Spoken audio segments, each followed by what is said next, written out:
Audio on demand from Vision Christian Media. Exploring faith and the future. Neil Johnson and Bible teacher Dr. Kameel Majdali.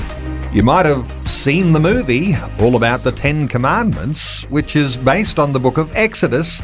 But now we're talking about what it all means and getting excited too about it, Kameel.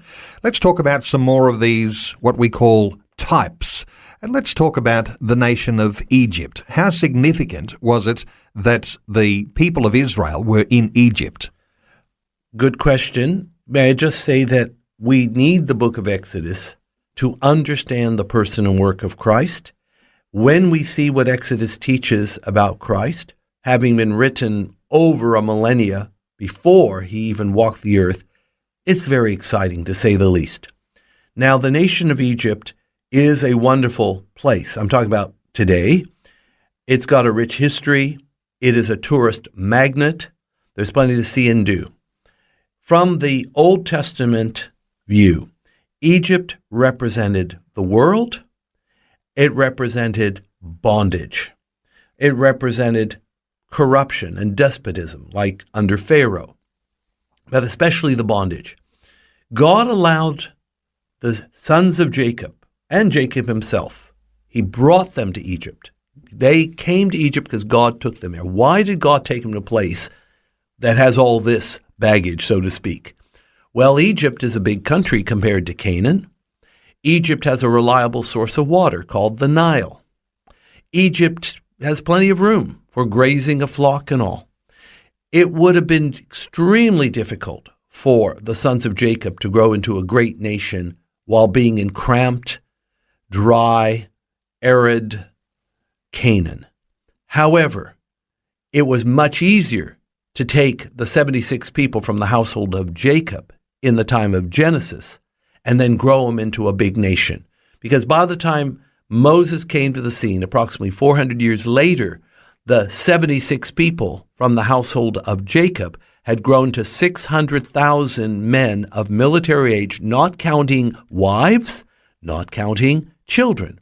So we could be looking at something like 2 million people that were there in the time of the Exodus. Egypt made that possible, but God allowed the repression to happen to make them long for the promised land. So how significant is it that God was taking his people out of Egypt? It is of the utmost significance because, first of all, you're moving a nation lock, stock, and barrel from one place to another. How often does that happen? Not too often. The second thing is, of course, it represents a type for us. The world system, which in the Greek is called cosmos, that's where we get the word cosmonaut. The cosmos is a corrupt system. It's a system that's under the rule of the devil. This is the system that represses people, whether they're sinner or saint. And it's this cosmos we depart from when we come to Christ. We are in this world, but we're not of this world. Just as the children of Israel left Egypt, that was their cosmos, their corrupt, repressive regime, and they made tracks to the promised land. So do we. Faith and the Future with Neil Johnson and Dr. Kameel Majdali from Teach All Nations. For more from Dr. Majdali, including books and DVDs on prophecy, Bible commentaries, plus today's and other episodes of Faith and the Future, go to vision.org.au. Thanks for taking time to listen to this audio on demand from Vision Christian Media. To find out more about us, go to vision.org.au.